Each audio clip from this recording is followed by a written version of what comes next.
Here we are at the German lines.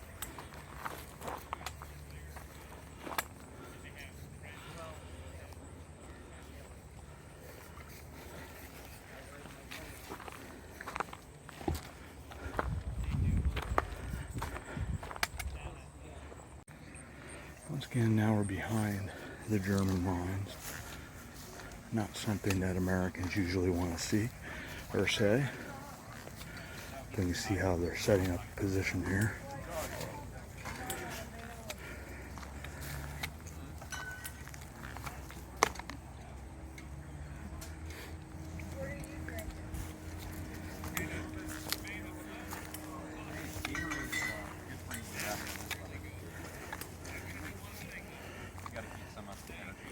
Where are you from? Pittsburgh. But I mean, Technically, I'm Sudan. and is that Czech too? Yeah. Where is that? The Sudetenland is an area which is technically part of Germany, but had been ceded to Czechoslovakia after the First World War. So when the Nazis came to power, they wanted it back. So it was kind of a mix of both Germans and Czechoslovakians in that area. But that was their reasoning, was there's a lot of ethnically German people in that area, so we want it back. Okay. We're in July of '44. Is that right? Correct. Yes, we are in July. Okay. How's morale with you guys? Very bad. Very bad. Do you think you can win? No. At this point in the war, What do you think about Hitler? this unit historically bad. The 353rd Infantry or Grenadier Division had a very, very bad opinion. It was a very ethnically mixed German unit. It was not actually all ethnically German. This unit had a lot of Poles, it had a lot of Czechs, it had a lot of Hungarians in it who spoke German but were not ethnically German. And most of them had been draftees, or guys who had been pulled from other areas of Europe and been shoved into these infantry positions. And they'd been put into a understrength unit that was fighting an over-prepared enemy, and were just getting clobbered. At this point, we would have been in combat for 28 straight days. Yeah, and So from June 6th on, we would have been fighting. And so we were basically obliterated. obliterated. Oh, we got snipers up here too, but this unit had been so bled white that at this point it was not even a division at this point. It was the strength of a couple of understrength companies. Yeah, we got a lot of guys up here too. Yeah, a lot of times they'll sit between our heads. Yeah. Do you have food? Not really. Do your vehicles have gasoline? No, they don't have vehicles to begin with. The 353rd, the unit we portray, all of their vehicles, most of them were actually destroyed even before they got to the front line. This is a cool little perspective on history to find out what their mental standing would have been. You get to see what foxholes these would have looked like. You know, they dug down as deep as they could, and what a line in the military would look like. It's cool how they have bottles sort of to keep them cool. They have an open area. That they call them in the service, and you can see what they had to work with.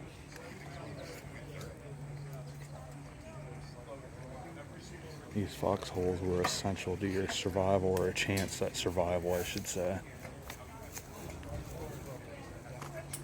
And it's neat to see it actually done to this level. I love how they had the thing for the bottles over there, Yeah, just to keep their liquids Yeah. somewhat cool Yeah, and out of the sun. That's one of my favorite things right now here that I see.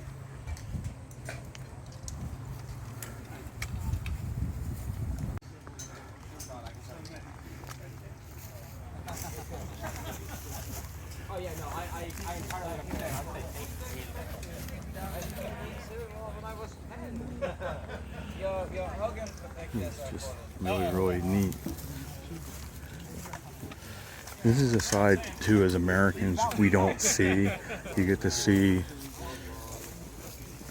what these guys would have looked like. And there you see some of the sharpshooters. What was concealed as well. Grass.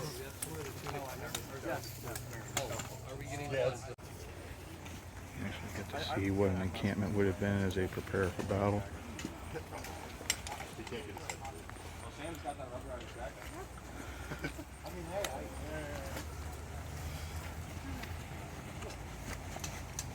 Danny kom, Danny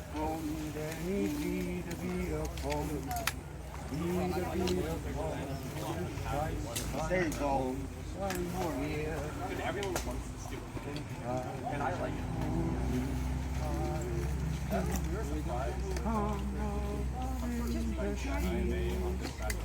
Danny kom, Danny wieder kom.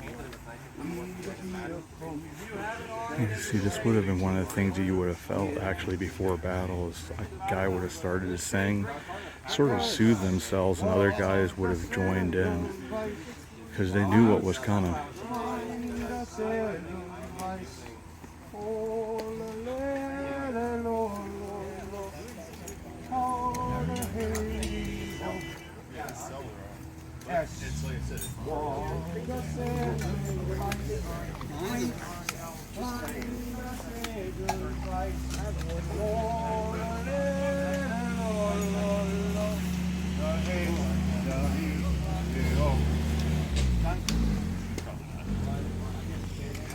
Now you see there's a young man there. You would have had kids that age that would have been out here.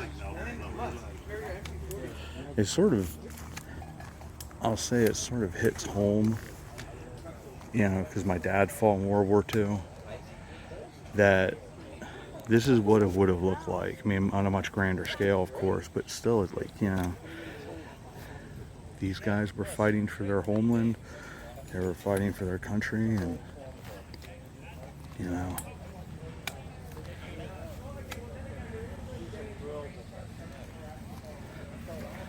see the Jeep going through.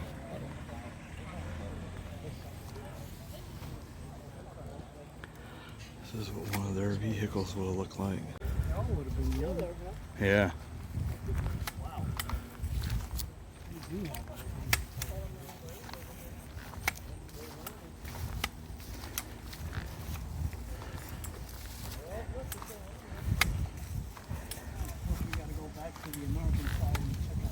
Yeah.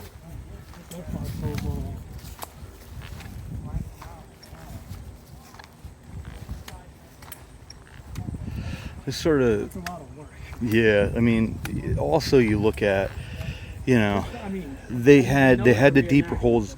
These are the ones that they would have been in, and it probably would have been a little deeper, but they also would have had like the crawling trench, because the most important thing for you as a soldier is to stay below the sight of the opponent's rifles. And even then, you think about Battle of Bastogne, the thing that they feared the most was the overhead mortars, because there was no escape. They blew up, the trees blew up, and then you were getting hit with these massive splinters. And you just think about that, you know, think of these trees basically exploding all around you, the fear you had to have felt, and those guys stayed in place. Really, this is one of those things I will encourage you all, if you get a chance to do one of these, it gives you a perspective on World War II and on war in general of what these men had gone through. And it really, that campsite where the one guy started to sing, it moves you emotionally, because you think about, these guys know at any moment we're about to be thrown into hell, and that song sort of soothes them. Their nerves get calmer, and they know right before that moment that it's about to turn into, you know, absolute bedlam. A number of them start to sing together, and this is why these guys became so close, closer than brothers, because they had to watch out for each other, they had to save each other's lives, and they experienced something so unnatural to what we were meant to be. You really have to consider, you know, and just take a moment to think about what these guys went through. And we're on the German side right now, but you think about, like, most of the German guys, I've heard another number of vets that said, at another time, I could have been friends with him. Mm-hmm. We could have been fishing or hunting together. There was things that we, would have loved, and we could have been best friends, but instead you're fighting each other and trying to kill each other, and that's the nature of war. It was the same sentiment during the Civil War too, as well. Throughout history. You think about the Roman soldiers back in the day, probably felt the same thing. Yeah, it's the same sentiment. It's, at the end of the day, that our emotions, that's what connects us throughout the centuries. Right. And yeah, so this is something this is the first one of these I've ever been at. Yeah. And To this level. And detail and this is impressive. Yes. So there's a little bit more down there. Yeah, that's just an encampment over there. Looks like. Oh, okay. Yeah. I don't know if I'm going to try to go quite over there. If you want to. Balance is not the greatest. I can send you the picture of what I took over there. I appreciate it. Three pop tents and stuff like that. Yeah. Set up and stuff like that. Get a picture of you.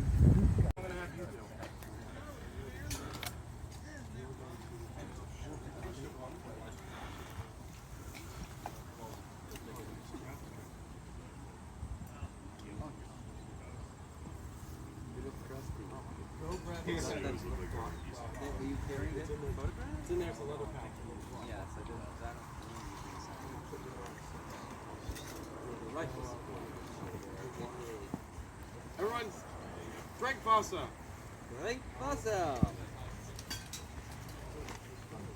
I'm not trying to get me. No.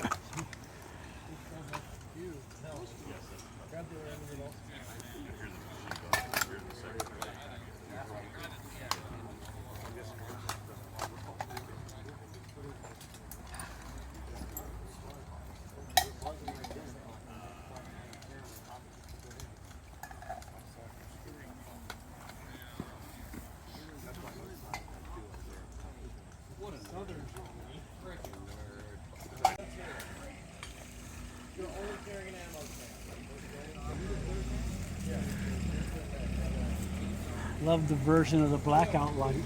That's cool. Yeah. We just put a thing right over the main headlight and create a blackout light out of it. It's just so Machine neat gun mount. seeing all the era accurate. Let's see, the enemy is fraternizing right now. This is not acceptable. What's going on here? Fraternizing with the enemy. I think we have an American spy. He knows his German very good. Good now? Good morning.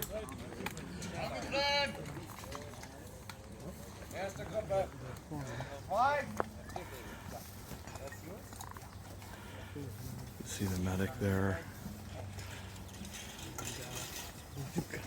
Now, would this be what is considered a company? The size of a company? Probably, Yeah.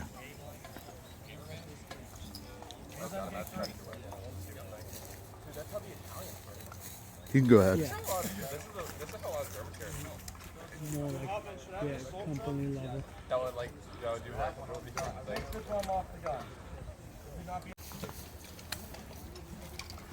What are you doing here, American?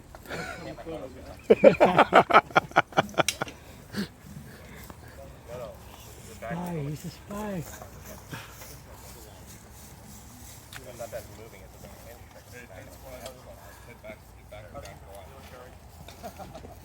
Gruber, stillgestanden.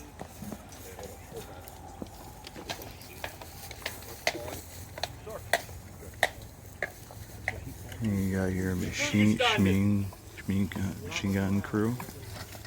Your weapon isn't slung across your back like you're in Vietnam. Like that? Down on the ground in front of you. May I arrest the passenger? Yes, down on the ground in front of you. Your weapon's not down. Your rifles are hanging. They're on your shoulders. Rifles on shoulders. Heavy weapons are down in front of you. Make sure you put it on the right shoulder, sir. All beware also directed. Right shoulder. Knee. Knee. Left, right. Left. This shoulder. This shoulder. Right shoulder. Right.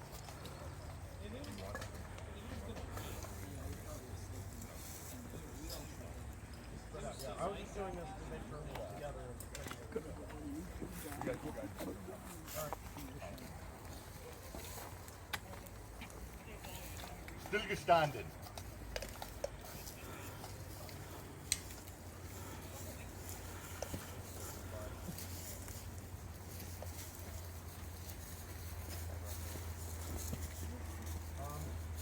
You don't have your under collar popped out.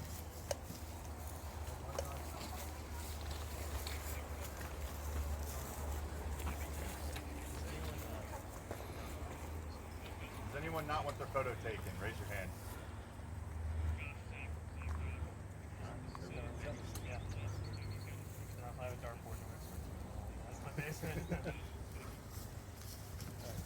So let's have you sit in the shade. So Yeah. right now. Do you want to occupy a couple of those guys? Get in the shade, get the shade, get the shade.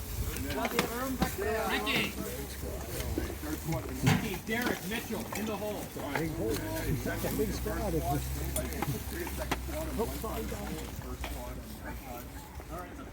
First squad. This is just a big group picture of all of us together, okay? So, Streak this way. Angle through your short men, sit on the ground. Tall men, stand in the back. All right. Machine gunners, you guys can lay the gun here across. You could lay down. hey, if you guys want in the back, you guys lay down around the back of the Yeah, foxhole. stand around the edge of the Yeah, foxhole. you guys also stand on the outside around the foxhole. Around back. We need to squeeze in those so we can get everybody to sit. Like, get close, guys, please. We're all friends. Get close. Hey, Logan. Put your hand right door on the other side. You know.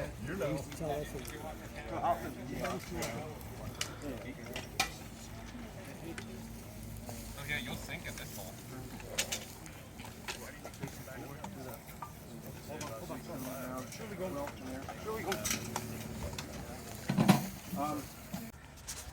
So this was quite cool. A group of soldiers are here as well.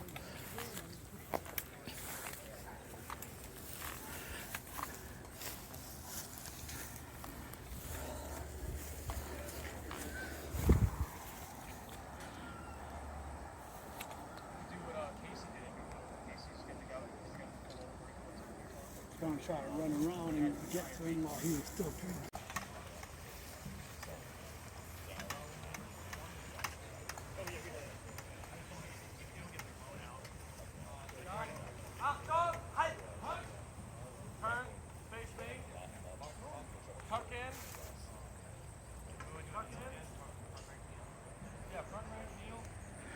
And here we have some fraternization between opposing forces. So that was a pretty amazing experience, especially the battle. The battle I'm probably going to do in a second video. I just have to edit things and see how I feel about it. But that was a really, really neat experience. You're getting to see something, you know, on a very small scale of what it would have been like. And it does, you know, once again, I talk about living history. It makes history come alive. And I think in a way, it's like one thing to see it on video or film, like Band of Brothers or something like that, where it really hits home. But when you actually are there and seeing it happen and just sort of seeing, in essence, maybe controlled chaos, you could say, it makes you have even more respect for it. So I hope you guys enjoyed this. You know, it's surreal. It's one of those learning experiences to see and come to a better understanding of World War II. But it's just, I think one thing that hit me the hardest is the youth. You see how young a lot of these guys were. Most of them were, and it's hard to comprehend. Very, very cool. Really neat event here at Alexander Schaeffer Farm, hosted by the historic Schaefferstown and done by these reenactors. So a big thank you to them as well, because this is a pretty neat experience. But I am heading home because I am beat. And as always, I want to say thanks for coming along, and we'll see you all about town.